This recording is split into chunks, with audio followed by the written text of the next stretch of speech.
반갑습니다. 오늘도 좋은 아침입니다. 549장입니다. 찬송가 549장 찬송 드리겠습니다.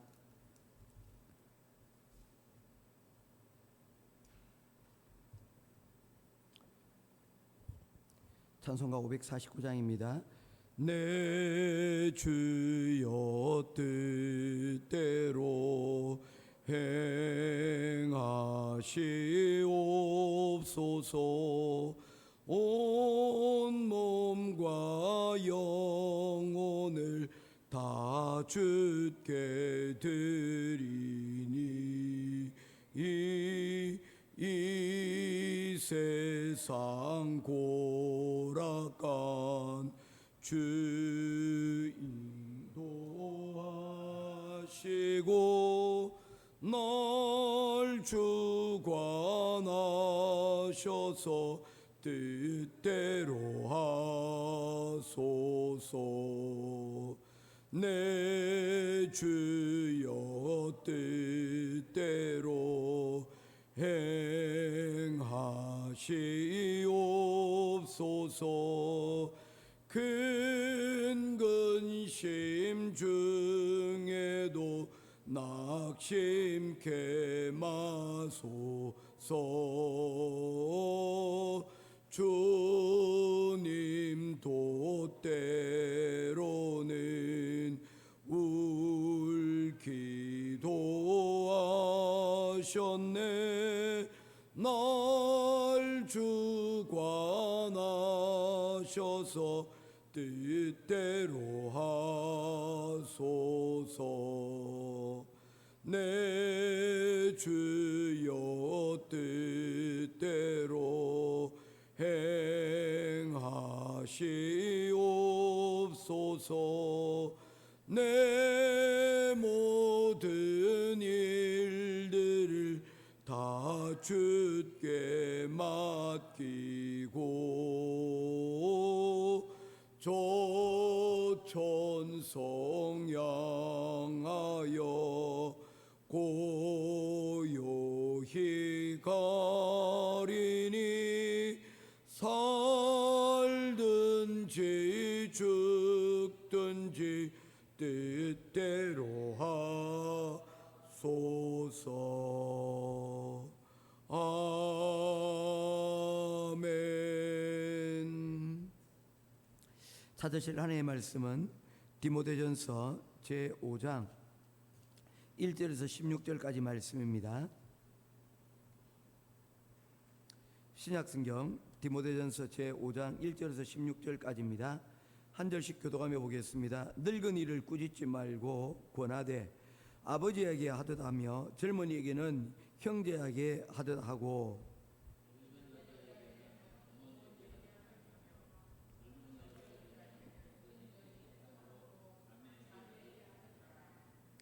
참과부인 과부를 존대하라.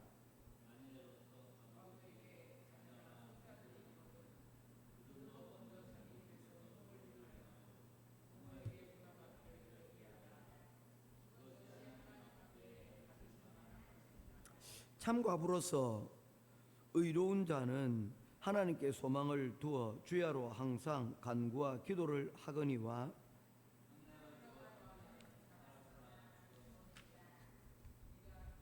네가 또한 이것을 명하여 그들로 책망받을 것이 없게 하라.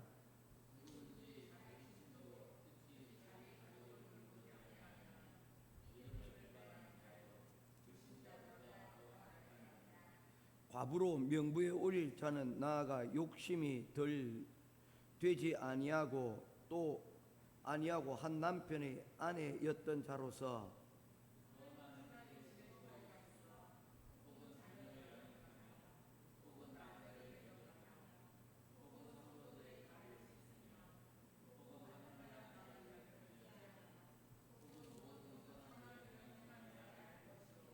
젊은 과부는 올리지 말지니 이는 정욕으로 그리스도를 배반할 때에 시집가고자 함이니 또 그들은 게으름을 익혀 집집으로 돌아다니고 게으를 뿐 아니라 쓸데없는 말을 하며 이를 만들며 마땅히 아니할 말을 하나니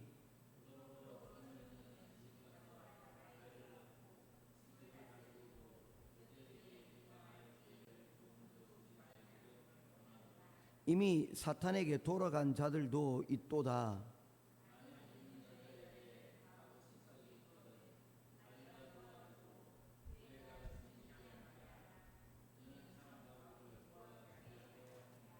아멘.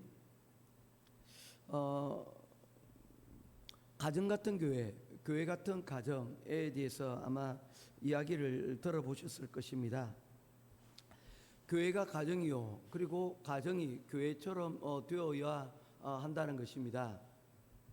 서로가 같지 않기 때문에 그렇게 되기를 바라는 마음에서 교회는 가정처럼, 그리고 가정은 교회처럼 되어야 될 것을 말하고 있는 것입니다. 서로 보완하여서 이 두 공동체가 이 땅 가운데서 세워져야 될 것을 말씀을 하고 있는 것입니다. 이처럼 교회와 가정은 하나님께 세우신 공동체의 기본 형태로서 굉장히 그 중요한 역할들을 하고 있다라고 생각을 할 수가 있습니다. 그래서 우리가 돌아볼 때 우리가 신앙생활을 잘 한다는 것은 우리의 이 가정이라는 토대와 그리고 교회라는 이 토대를 두 가지를 통해서 우리의 신앙이 그 가운데서 성장하고 그리고 자라나고 또 증거될 수 있다는 것을 우리들에게 말씀을 하고 있는 것입니다. 그래서 가족끼리는 서로 그 가운데서 화합을 하되 그 가운데서 어떤 문제가 좀 생기더라도 그 가정은 쉽게 끊어지지 않는다라고 이야기를 하는 것입니다. 가족끼리는 서로 하나의 공동체 한 편이 되기 때문입니다. 오늘 바울 사도는 교우들에게 이렇게 말씀을 하고 있습니다. 가족처럼 서로 대하라라고 말씀을 하고 있습니다. 늙은이들에게는 아버지처럼 하고 늙은 여자에게는 어머니에게 하듯 하고 젊은 여자에게는 자매에게 그리고 젊은이들에게는 형제에게 하듯 하라. 즉 교회의 구성원들에 대하여서 마치 무엇처럼 가족처럼 대하라라고 이야기를 하고 있는 것입니다. 이것은 단순한 나이가 많기 때문에 이루어지는 예의가 아니라는 것입니다. 관계의 방향을 이야기하는 것입니다. 교회는 함께 살아가고 있는 가족과 같은 그러한 공동체가 되어져야 된다는 것을 말씀을 하고 있는 것입니다. 하나님과 우리를 이야기를 어떻게 하고 있습니까? 의롭게 되어진 자들, 하나님의 안에서 은혜 가운데서 의롭게 되어졌다라고 했습니까? 이것은 일종의 관계를 의미하고 있듯이 우리 역시도 교회의 공동체 구성원들에게 어떤 생각을 가지고 됐느냐? 바로 서로가 공동체의 한 일원, 가족과 같은 존재라는 것을 말씀을 하고 있다는 것입니다. 그러면 교회가 세상의 그러한 것과 다른 것은 무엇입니까? 세상은 여러 가지 조건들로 묶여져 있는 것들을 보게 됩니다. 가족 아닌 다른 곳에 가면 그에 따르는 조건이 있습니다. 어떤 학교를 가려고 할 때 시험 성적이 있고요. 또한 회사를 가려고 할 때도 그 회사에 맞는 조건을 갖추어야만 그 회사에 입사를 할 수가 있습니다. 왜냐하면 그곳은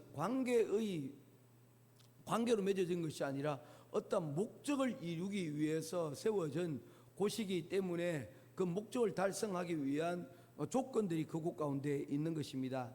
그런데 가정과 교회의 공통점은 이러한 조건으로 묶여져 있지 않다는 것입니다. 교회를 얘기할 때 보편교회를 제가 늘 얘기하지 않습니까? 보편교회라는 것은 무엇이냐면 누구든지 다 올 수 있다는 것입니다. 누구든지 다 그 교회의 구성원이 될 수가 있다는 것입니다. 남자라는 이유로 혹은 여자라는 이유로 혹은 많이 배웠다는 이유로 혹은 적게 배웠다는 이유로 그런 것들로 차별이 이루어지지 않는 것, 혈통과 인종으로 구분되어지지 않는 것, 그것이 바로 보편교회인데 교회는 그런 곳이어야 한다는 것입니다. 가정 역시도 마찬가지입니다. 가족이라는 것이 공동체가 여러분 어떤 조건이 있습니까? 우리가 이 가정을 이루는 데 있어서 나이가 많거나 아니면 나이가 적거나 혹은 어떤 학업이 부족하거나 하는 것으로 인하여서 가족의 구성원이 되기도 하고 되지 못하기도 하지는 않다는 것입니다. 조건이 없다는 것입니다. 그저 아버지와 아들 간의 그러한 관계만 있다면 여러분 가족은 구성이 되어지고 교회 역시도 예수 그리스도를 믿는 믿음만 있다면 그 교회의 구성원이 되고 공동체가 되어진다는 것입니다. 그런 의미에서 우리는 교회는 특별히 은혜라는 이 하나님의 은혜를 힘입었다는 그 가운데서 세움을 받은 공동체라는 것을 우리들에게 분명히 말씀을 하고 있다는 것입니다. 그러기에 이 교회는 약한 자들, 특별히 어려운 형편에 있는 사람들에 대해서 돌봐야 될 것을 말씀하고 있습니다. 돌본다는 것이 바로 이 교회와 가정의 공동체 가운데는 여러분 반드시 있다는 것입니다.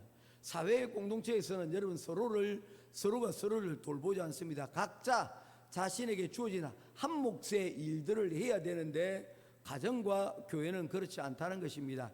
일방적으로 도와주고 일방적으로 희생해야 될 그런 관계도 있습니다. 그러나 그것을 마다하지 않는 것입니다. 우리 교회도 보면 어린 아이들이 있습니다. 교회 주일날을 보면 저희 위치도 보면 사실은 저는 사실 저를 잘 돌보는 사람들은 별로 없는 것 같아요. 물론 우리 성도님들이 착하셔가지고 목사님 앉아 계세요 뭐 하면서 이것저것 갖다 주시기도 하고 챙겨주시기도 하고 돌봐주시기도 하는데 사실상 우리 교회에서 가장 돌봄을 많이 받는 사람은 누구냐면 가장 연약한 아이들이더라고요.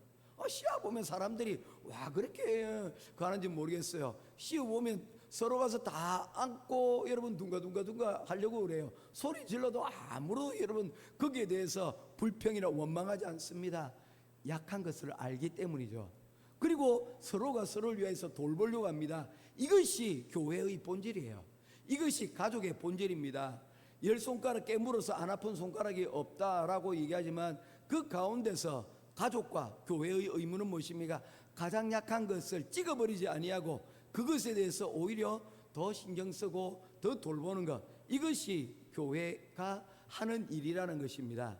그러기에 교회는 여러분 힘이 있어서 할 수만 있다면 그 힘으로 우리가 선교를 하고 우리가 구제하고 또한 연약한 자들을 돌아보고 우리 특별히 아이들에게 여러분 우리가 축하하고 그 아이들을 여러분 위로하고 격려할 수 있는 일들을 우리가 개발해내야 돼요.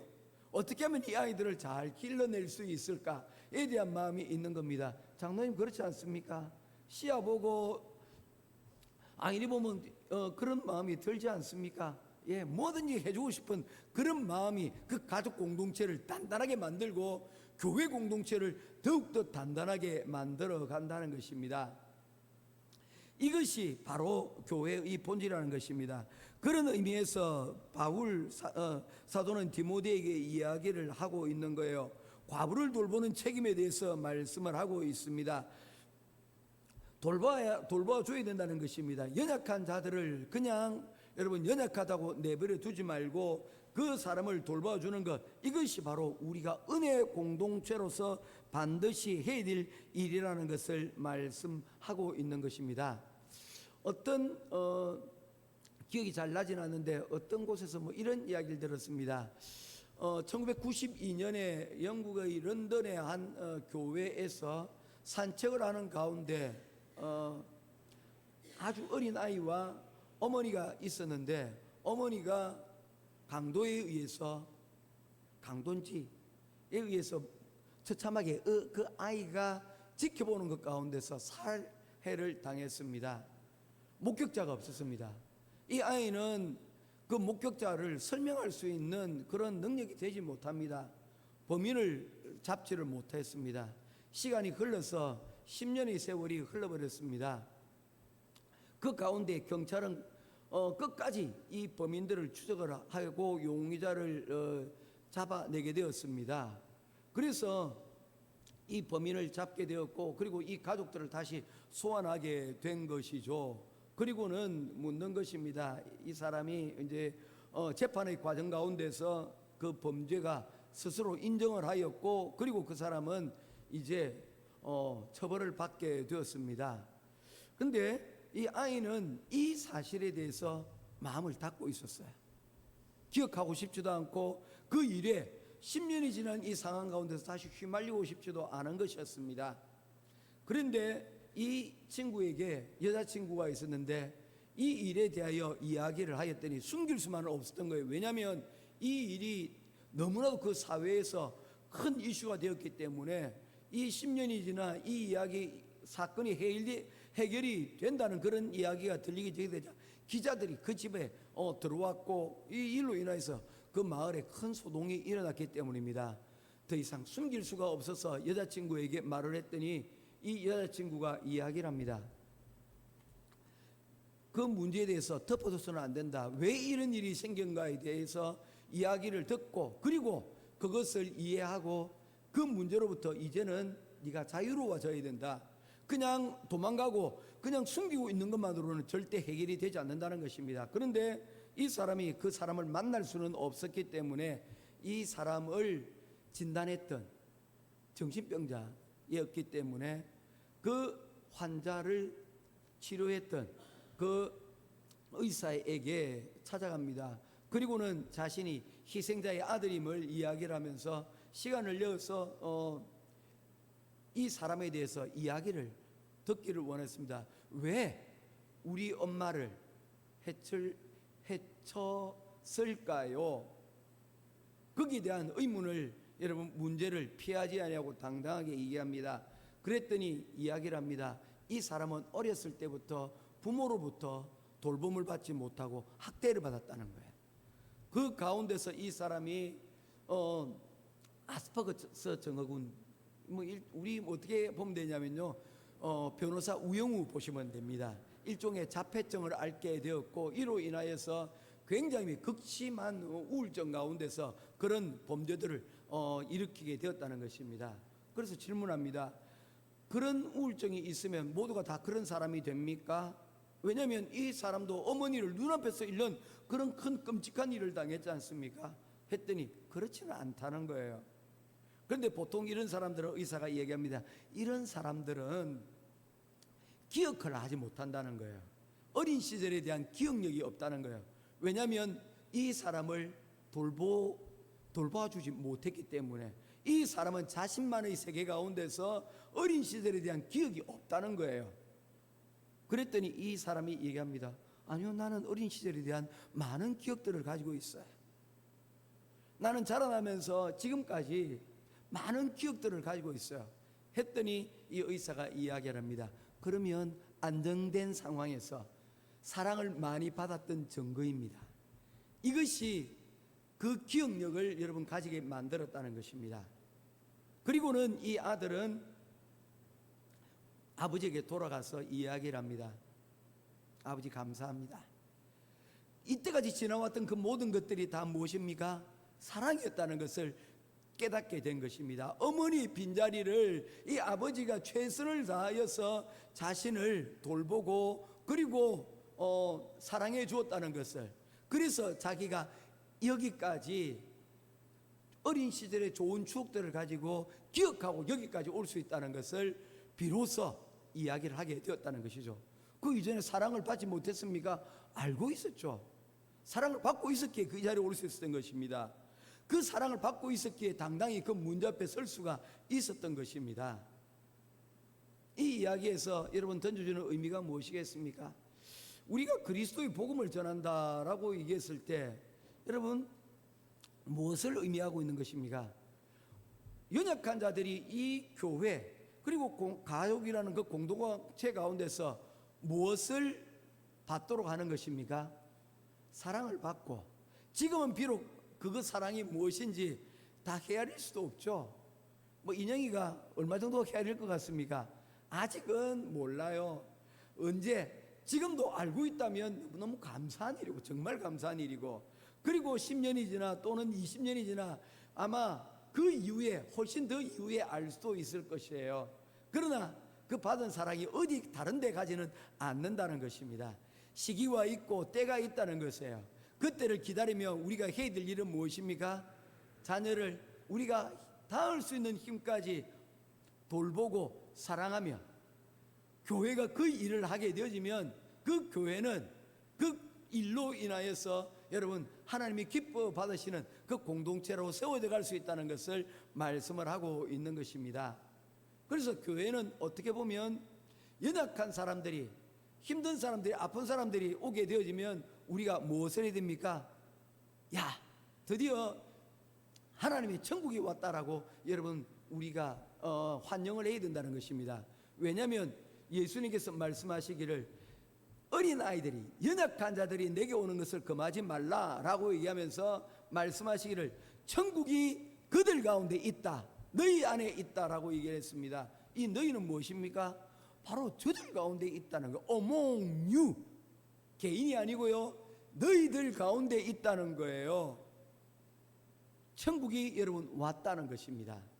우리가 돌봐줄 사람이 생겼다는 거, 천국이 왔다는 것입니다. 할렐루야. 교회가 그러한 은혜를 우리가 간직하고 이 은혜를 우리가 퍼뜨리는 바로 그 전도의 현장 가운데 설 수 있게 되기를 주님의 이름으로 축원드립니다.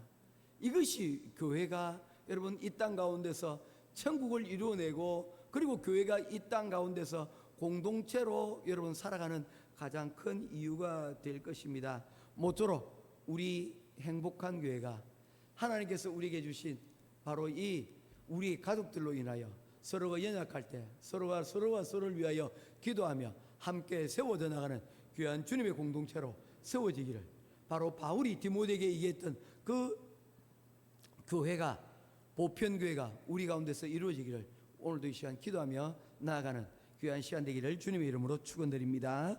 기도하겠습니다. 하나님 아버지, 우리를 가족으로 불러주시고 그리고 교회로 묶어주심에 대하여 감사합니다. 서로를 판단하는 관계가 아니라 서로를 사랑으로 품는 가족 되게 하여 주옵소서. 어려운 상황 속에서도 세상으로 도망가지 않고 하나님께 나아가게 하옵소서. 말씀의 빛으로 우리를 마음을 지키게 하시고 우리의 삶이 세상을 밝히는 등불이 되게 하여 주시옵소서. 감사드리며 우리를 불러주시고 하나님의 가족 되게 하신 우리 주 예수 그리스도 이름으로 간절히 기도드리옵나이다. 아멘. 하늘에 계신 우리 아버지여, 이름이 거룩히 여김을 받으시오며 나라의 임하옵시며 뜻이 하늘에서 이룬 것 같이 땅에서도 이루어지이다. 오늘날 우리에게 일용할 양식을 주옵시고 우리가 우리에게 죄 지은 자를 사해 준 것 같이 우리 죄를 사하여 주옵시고 우리를 시험에 들게 하지 마옵시고 다만 악에서 구하옵소서. 대개 나라와 권세와 영광이 아버지께 영원히 있사옵나이다. 아멘.